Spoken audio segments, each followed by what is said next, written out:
Japanese মানুষরা বিশ্বাস করে যে আপনি এমন একটা লক্ষ্য স্থির করুন যেটাতে আপনি খুশি থাকতে পারেন। অর্থাৎ এখানে আমি কি কথা বলছি, মানে ধরুন আপনি যেই কাজটা করতে খুশি হন, খুশি অনুভব করেন, যে কাজ করতে আপনার দিন-রাত কখন কোথায় কি চলে যাচ্ছে তাতে কোনো যায় আসে না। তো সেক্ষেত্রে কিন্তু জাপানিজরা এটাই আরকি একটা পয়েন্ট করেছে যে আপনি খুশি থাকতে গেলে আপনাকে আপনি বেশি দিন বাঁচতে চাইলে সেই কাজটা করা কিন্তু একদম জরুরি। আর অ্যা এই সবকিছুর যে একটা শর্ট নাম দিয়েছেন, যেটা অদ্ভুতের নাম, যেটা হচ্ছে ইকিগাই। তো এই ইকিগাই, আ এই ইকিগাইয়ের মধ্যে অনেক কিছু কারণ আছে, মানে অনেক কিছু পয়েন্ট আছে যেটা একজন মানুষকে সুস্থ থাকতে ও আনন্দময় থাকতে খুব সাহায্য করে। যেটার মধ্যে সবকিছু গঠন বর্ণনা করা আছে যে একজন মানুষ কিভাবে সুস্থ থাকতে পারে, কিভাবে আ টেনশন ফ্রি থাকতে পারে, চিন্তামুক্ত থাকতে পারে। তো সেটাই আজকে আমি আলোচনা করব। তো এই বইটার থেকে নেওয়া হয়েছে, যেটা বইয়ের কথা আমি বলছি, ইকিগাই। আমরা জাপানিজদের ভাষায় যে ইকিগাই, যে বেঁচে থাকার কারণ, সেখানকার মধ্যে কিন্তু ১০ টি মেইন কারণের কথা উল্লেখ করেছে। তো আমরা কারণগুলো দেখে নিই। প্রথমত, প্রাণবন্ত থাকা, অর্থাৎ সবসময় খুশি থাকা, সবসময় অ্যা আনন্দ থাকা, প্রত্যেকটা মুহূর্ত উপভোগ করা। সেটা আরেকটা পয়েন্ট, সেটা পরে আসছি। মানে ১ম পয়েন্ট যেটা বলেছি, প্রাণবন্ত থাকা, অর্থাৎ সবসময় খুশি থাকা। যেটা হয়তো হয়ে ওঠে না, কিন্তু আমরা অবশ্যই চেষ্টা করতে পারি। এখন আমরা আসছি ২য় পয়েন্ট। তো ২য় পয়েন্টে একটা ভালো ইন্টারেস্টিং কথা বলেছে, অবসরের কথা ভাববেন না। মানে কোনো সময় অবসরের কথা ভাববেন না। আমরা সাধারণত উম যারা না, সবার যেটা পছন্দ, ছোট থেকে আমরা যেটা করতে ইচ্ছুক, একটা সময় পরে কিন্তু এটা হয়ে ওঠে না। সেটা না হওয়ার ফলে পেটের তাগিদে যেটা আমরা অনিচ্ছুক, সেটা আমাদের বাধ্যতামূলক করতে হয়। তো সেক্ষেত্রে কিন্তু একটা পরিশ্রম চলে আসে, একটা মস্তিষ্ক, মন দুটোই চায় যে একটু অবসর সময় নেওয়া। আবার কিছু ক্ষেত্রে ৫০-৬০ এর পর সবাই কিন্তু একদম সবকিছু ছেড়ে দেয়। তো ইকিগাইয়ে কিন্তু এটা নিষেধ করেছে। ইকিগাইয়ে বলেছে যে অবসর সময় না নেওয়া। অর্থাৎ এমনটা বলেনি যে সবসময় পরিশ্রমের কিছু করতে হবে। সেখানে এটাও হতে পারে যে ওয়ার্কআউট করা, সকালে একটু বাইরে যাওয়া, একটু হাঁটাহাঁটি করা। অর্থাৎ মোট কথা হচ্ছে ব্যস্ত থাকা। মানে কোনো সময় ফ্রি থাকা যাবে না। কিছু না কিছু কাজের সঙ্গে যুক্ত থাকতে হবে। তাহলেই ইকিগাইয়ের মধ্যে একটা পয়েন্টে আমরা ঢুকতে পারবো। অর্থাৎ একটা ভালো থাকার একটা কারণের মধ্যে পড়ে, যেটা হচ্ছে ফ্রি না থাকা। আর আমরা চাই কিন্তু সবসময় ফ্রি থাকা। এটা কিন্তু ইকিগাইকে, মানে ইকিগাই বারণ করেছে। অর্থাৎ ইকিগাইয়ের মধ্যে এটা বলেছে অবসর সময় না কাটা, ধন্যবাদ জানান। অর্থাৎ ছোট বড়, অর্থাৎ ছোট ছোট বিষয়ে কাউকে ধন্যবাদ জানান। যেমন আমরা সাধারণত যখন ডেলিভারি বয় আসে, পার্সেল নেই, মানে একটা এক্সাম্পল দিচ্ছি। তো সেক্ষেত্রে তার পার্সেলটা রিসিভ করার পরে ওনাকে একটা ধন্যবাদ জানান, দেখবেন ভালো লাগবে। কিছু কিছু ছোট ছোট এরকম অনেক কিছু ক্ষেত্রে হয়ে ওঠে যে ধন্যবাদ জানালে খুব ভালো হয়। এটা আমি করি, কিন্তু সত্যি খুব ভালো লাগে। তো ইকিগাইয়ের কিন্তু ৩ নাম্বার পয়েন্টে এই কথাটা বলেছে যে মানুষকে, কাউকে কোনো কিছু করার পরে ধন্যবাদ জানান। এটা কিন্তু একটা ভালো পয়েন্ট। এবার ৪র্থ নম্বরে যদি আমরা যাই, সহজে গ্রহণ করতে শিখুন। আমরা সাধারণত অতীত বা ভবিষ্যতে কি হয়েছে সেটা নিয়ে খুব রিগ্রেট ফিল করি, যেটা একদমই করা উচিত না।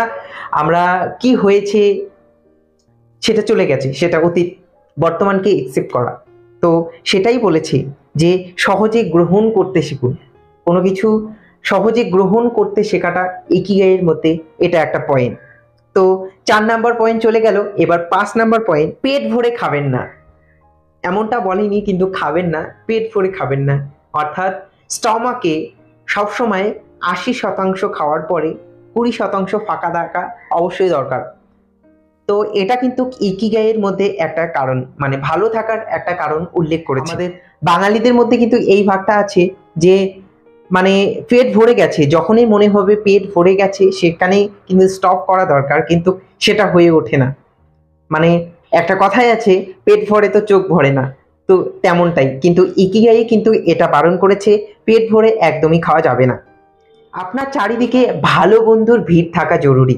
অর্থাৎ এখানে কিন্তু ভালো বন্ধুর কথা বলেছি। আমরা সাধারণত বর্তমান সময়ে আমরা দেখতে পারি সোশ্যাল মিডিয়া আশেপাশে প্রচুর বন্ধু, কিন্তু সে সময়ে যেটা উচিত সময় যখন একটা বন্ধুর প্রয়োজন তখন সেটা পাই না। মোটমাট সঠিক সময়ে সঠিক মানুষটা পাই না, সঠিক বন্ধুটা পাই না। তো ইকিগাই কিন্তু এখানে বন্ধুর কথা বলেনি, এখানে সঠিক বন্ধুর কথা বলেছে। তো এটা ফলো করা অবশ্যই দরকার। তো এটাও কিন্তু ভালো থাকার মধ্যে একটি কারণ। দেখি, পরের জন্মদিন উপভোগ করতে প্রস্তুত থাকুন। অর্থাৎ এমনটা না যে বয়স হয়ে গেছে, বয়স বেড়ে গেছে, এবার কি হবে, এরপরে কি হবে।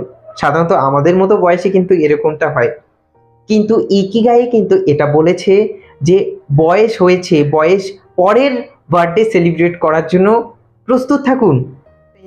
ইন্টারেস্টিং, খুব ভালো লাগলো। এর পরের পয়েন্ট বলেছে প্রকৃতির কোলে থাকুন। অর্থাৎ আমরা জানি সাধারণত আমরা আগের প্রজন্ম থেকেই নেচারের সাথে একটা টান, একটা অ্যাট্রাকশন সেটা কিন্তু আছে। তো সেক্ষেত্রে আমি না, সবার ক্ষেত্রেই সেম, যে সবসময় ফাঁকা টাইম বা কোনো কিছু সেরকম মন খারাপ হলে আমাদের সবসময় একটু ফাঁকা জায়গা যেতে ইচ্ছে করে।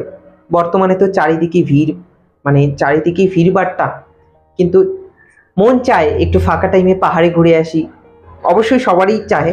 তো সেক্ষেত্রে এখানে একটা কথা বলেছে ইকিগাইয়ে, যে আপনার মন খারাপ থাকলে একটু নেচারের সাথে কানেক্ট হন, একটু পার্কে ঘুরে আসুন, বা যারা শহরে থাকে তারা একটু গ্রামের বাড়িতে ঘুরে আসুন, হ্যাঁ, অথবা বাড়ির ছোট একটা বাগান তৈরি করুন, গাছ লাগান।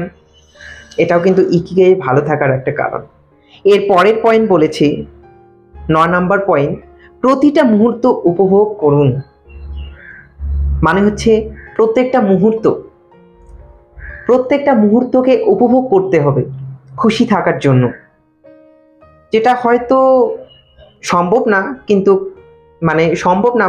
সম্ভব, তবে চেষ্টা করতে পারি আমরা ভালো থাকার জন্য। ইকিগাইকে ফলো করার জন্য আমাদের এটা করা অত্যন্ত জরুরি। প্রত্যেকটা মুহূর্ত, যদিও প্রত্যেকটা মুহূর্ত স্পেশাল না, কিন্তু স্পেশাল করতে পারি। আর সবার শেষে 10 নাম্বার পয়েন্টে বলেছে খুঁজুন নিজের ইকিগাই। অর্থাৎ নিজে যেটা পছন্দ করি, নিজের প্যাশন, যেটা আমরা হয়তো খুঁজতে খুঁজতে সময় চলে যায়, আর এমন কিছু হয় যেটা আমরা করতে চেয়েও করতে পারি না, সেটা কিন্তু আমি প্রথমেই বলেছি যে ইকিগাই মানে হচ্ছে নিজের পছন্দকে বেছে নেওয়া। অর্থাৎ নিজের খুশি থাকার একটা কারণ, যেটা আমার খুশি থাকার কারণ কিন্তু এটা একটা ইউটিউব। তো সেটাই আর কি, নিজের খুশি থাকার বা নিজেকে ভালো রাখার একটা কারণ কিন্তু নিজের ইকিগাই খোঁজা।